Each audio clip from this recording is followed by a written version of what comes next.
What is up, guys? Welcome back to my channel and welcome to the next part of the It Ends With Us Justin Baldoni Blake Lively saga explained. And let me tell you, a lot has been going on with this case. Every time something comes out, I think to myself, I don't think it's possible to dislike Blake Lively and Ryan Reynolds more than I do right now. And every day they surprise me. There's degrees to dislike, and I reach a higher degree every single day. So where we are standing at this point, Ryan Reynolds filed a motion to dismiss, and so did Blake Lively.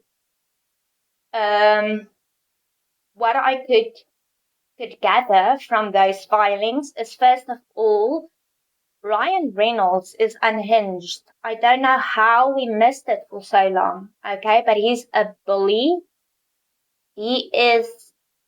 I don't want to diagnose people. I'm not a psychiatrist or psychologist, but there's something not quite right there.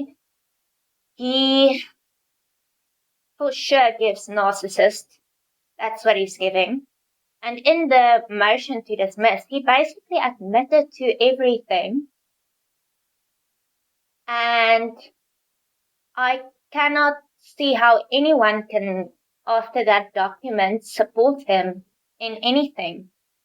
Blake Lively's motion to dismiss just proved the fact that she is willing to use anything that was set in place to protect the actual victims. She's willing to weaponize anything that she can get her hands on.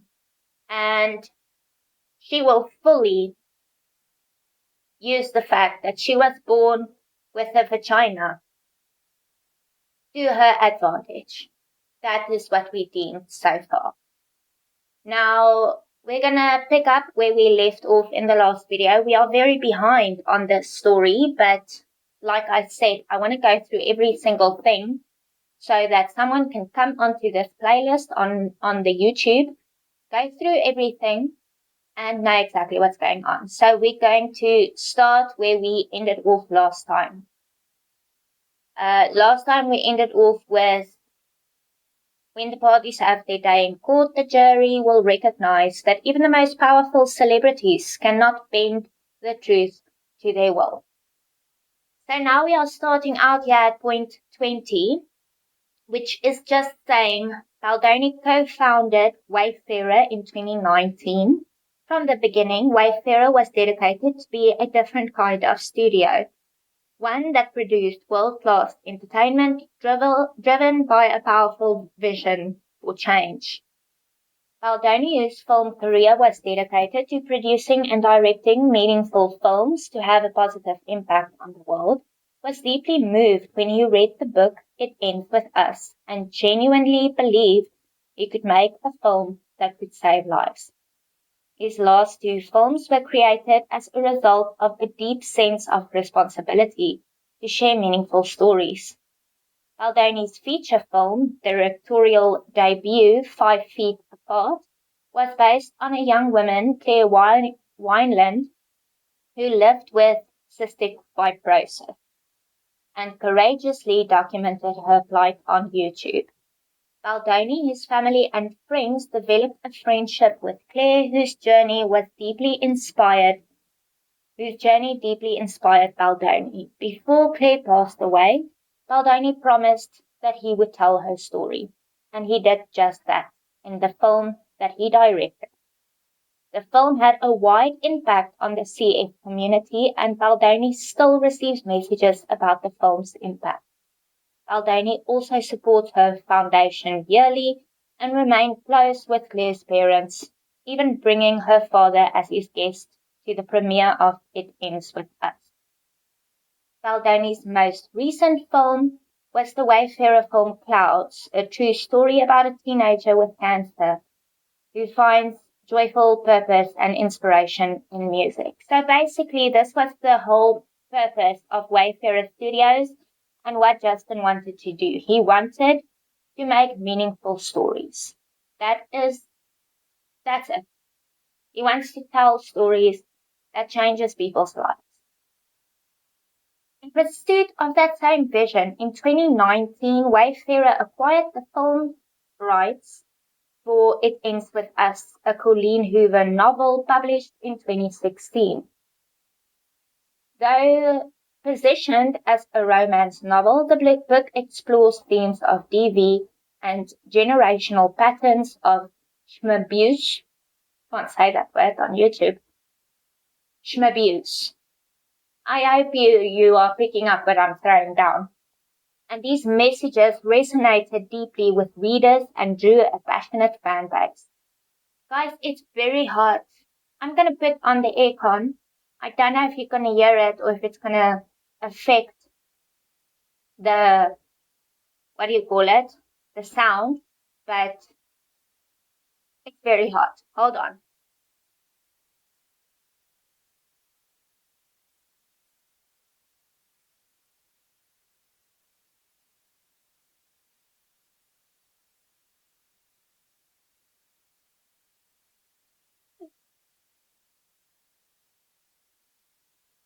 Alright. I'm hoping that's not going to have an effect on the sound, but yep, it's hot, eh? Alright. In 2021, the novel exploded in popularity thanks to the social media phenomenon BookTok. Have you checked out my BookTok? Do it if you enjoy BookTok. Alright, anyway. Many fans expressed how important the book was for them as survivors of DV and intimate partner schmabuse. When It Ends With Us author Colleen Hoover watched 5 Feet Apart in theaters, she told Baldoni, "You are the right person to make this movie."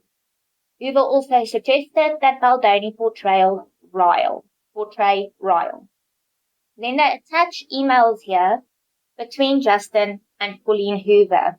I'm not going to read everything, but there is something that I want to point out. Okay, in one of the emails that Colleen Hoover sent to Justin Baldoni, she said, "My big fear is that I'll option it to someone who thinks it's a hot romance book, and they'll take it in the absolute wrong direction." This is what she said to Baldoni in April of 2019. This is exactly what Blake Lively did. She took the movie in the absolute wrong direction and treated it like a hot rom-com. That is what Blake did. And it would seem that Colleen Hoover, I don't know, driven by better options or, starstruck, I don't know. But she just went along with it. And she and Baldoni had a very good relationship. Colleen made all of her fans fall in love with Justin and see the vision, and then she absolutely turned her back on him. We'll get into Colleen Hoover in later episodes. I'm not going to go through all the emails, but okay. Soon after, Wayfarer partnered with Sony to co-finance and distribute the film. Their agreement included, at Wayfarer and Baldoni's insistence, that the provision was what?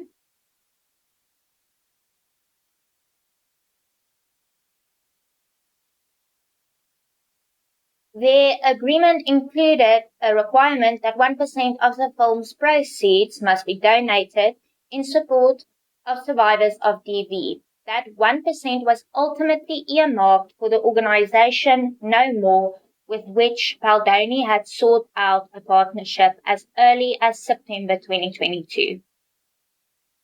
As they began making the film, Baldoni and Wayfarer felt an immense responsibility to do justice not only to the story of the protagonist Lily Bloom, but to the stories of survivors around the world.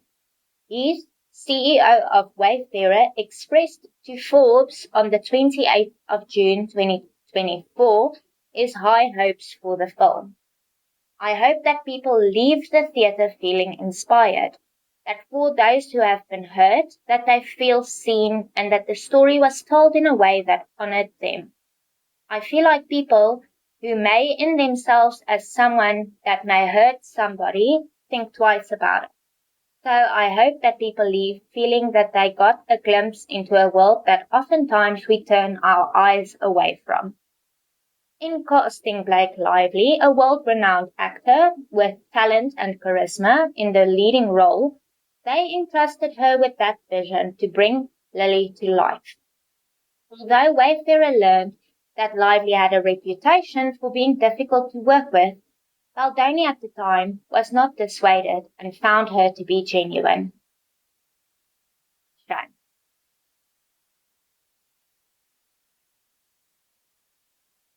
During pre-production, Baldoni and Lively began a promising and close collaboration. On or about 31 December 2022, Lively agreed to take the lead role of Lily Bloom. As part of the subsequent negotiations, Lively was granted an executive producer credit, a title often given to the talent of her stature. Lively had requested a producer credit, but Wayfarer and Sony demurred, given that such a title would not accurately reflect the role she was asked to play in the production. Wayfarer did not request nor require that Lively contribute to the film in any capacity beyond her role as an actor and an executive producer. In the beginning, it appeared that Baldoni and Lively would have a positive collaborative partnership. Baldoni and Lively worked close in the early days of the film, trading ideas about filling key roles in the film's cast and crew. Their working relationship grew close. Baldoni and Lively shared stories and pictures from their lives, commiserated over family illnesses, and exchanged jokes and memes. Baldoni offered concern and support when Lively faced family health concerns. They texted almost daily, had a friendly banter established, a comfortable dynamic that under typical circumstances would have made working together easy. Lively even felt comfortable enough to make silly jokes, redirecting a sweet compliment Baldoni gave. Then they put in a screenshot of a text message between Baldoni and Lively. So Baldoni says, "Well played," with a fist bump emoji. Lively sends back, "I feel the same.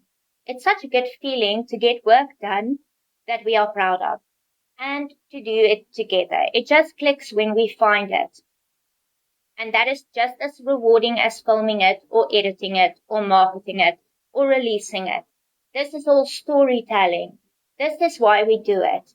Thank you for your collaboration. I'm really proud of what we are doing."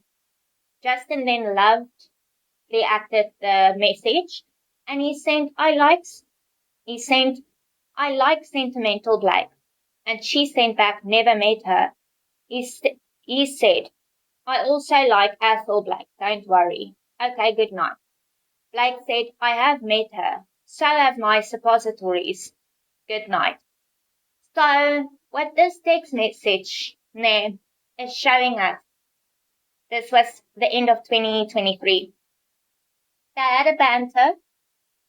Blake Lively is making jokes about suppositories. She's like, "I've never met sentimental Blake, but I have met Ethel Blake." So, I mean, on its own, I would look at this message and be like, oh, it's, they have a friendly banter, nothing to see here. But given everything that she's doing and claiming, I'm like, really, Blake? This was the nature of their relationship, which made Lively's later allegations all the more baffling. Lively begins asserting control almost immediately. Almost immediately, Lively began inserting herself into the production process in intrusive ways well beyond the scope of her contractual entitlements. For example, Lively began to insist on creative control over her character's wardrobe. While lead actors are sometimes granted approval of their character's general look, They generally do not receive full control over the wardrobe decisions without input from the director or producers. What may seem like an innocuous request can in fact have monumental impact on the film's production.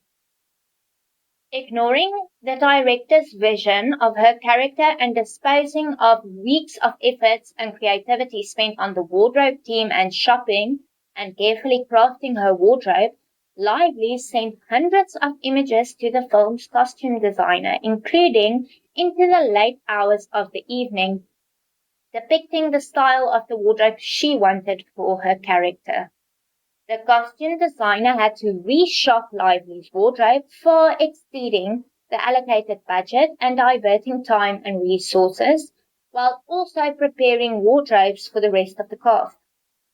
At one point, Lively insisted that her character had money and could afford $5,000 shoes, despite being a fledgling small business owner. She did not read the book. It's getting more and more evident. No, Lily Bloom would not be able to afford, nor would she wear $5,000 ugly shoes. This forced Baldoni to rethink the entire script that he had been working on for well over a year, and that was approved by both Sony and Wayfarer. The script that Wayfarer had commissioned multiple drafts and incorporated countless notes, including input from the book's author, Colleen Hoover. The wardrobe budget ballooned. Lively often refused to participate in wardrobe fittings and in the production office, which was a mere 15 minutes from Lively's home. Instead, she insisted that the costume department pack up the wardrobe and deliver it to her personal residence, loading the wardrobe department on trucks and delivering the contents to Lively's home in the middle of congested Manhattan. For fittings, cost time and money, always in short supply on any major film. Requests of this nature are typically made during contract negotiations. Since Lively made no such request at the time, this added expense that was not included in the budget. Lively, who had a greater obligation to the studios as an executive producer, Lively, who had a greater obligation to the studios as an executive producer, paid no heed to budget constraints, let alone to the months of planning that had already been completed. In an effort to maintain harmony at the start of their working relationship and to avoid further delays caused by wardrobe conflicts, Baldoni and the studio reluctantly ceded full control to Lively over her wardrobe. This concession quickly proved regrettable. On the first day of principal photography, paparazzi captured and published photos of Lively in character wearing her hand-picked wardrobe.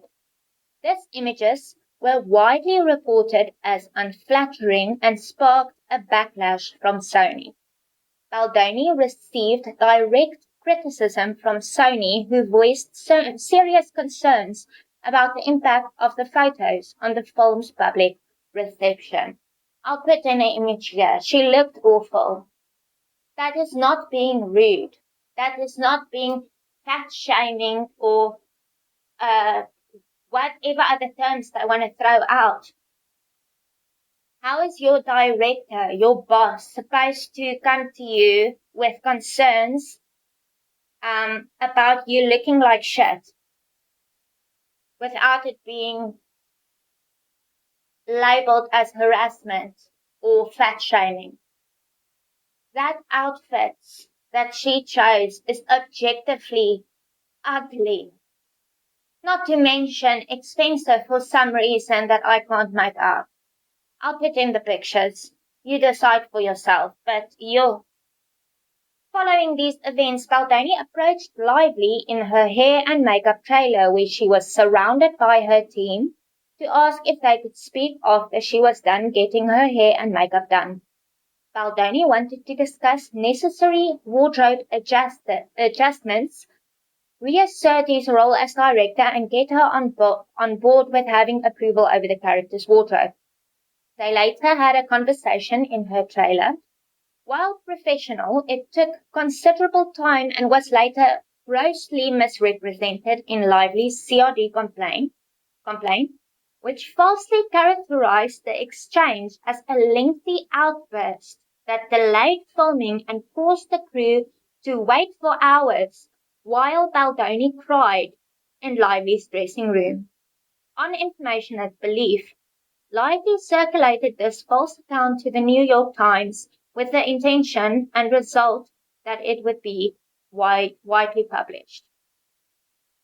This conversation did not take hours, and any length of time it took was not because Baldoni cried for hours. In truth, rather than take heed of the concerns of the film's distributor and director, Lively took this time to, among other things, suggest that Baldoni was being gaslit by Sony, Heath, and the other producers to try and convince him to continue to let her take the helm. Baldoni did briefly become emotional during this conversation, but only in response to what he believed was a genuine compliment from Lively, praising his work as director and actor. In hindsight, it was part and parcel of an ongoing pattern of manipulation and gaslighting by Lively, intended to continue to allow her autonomy over her wardrobe.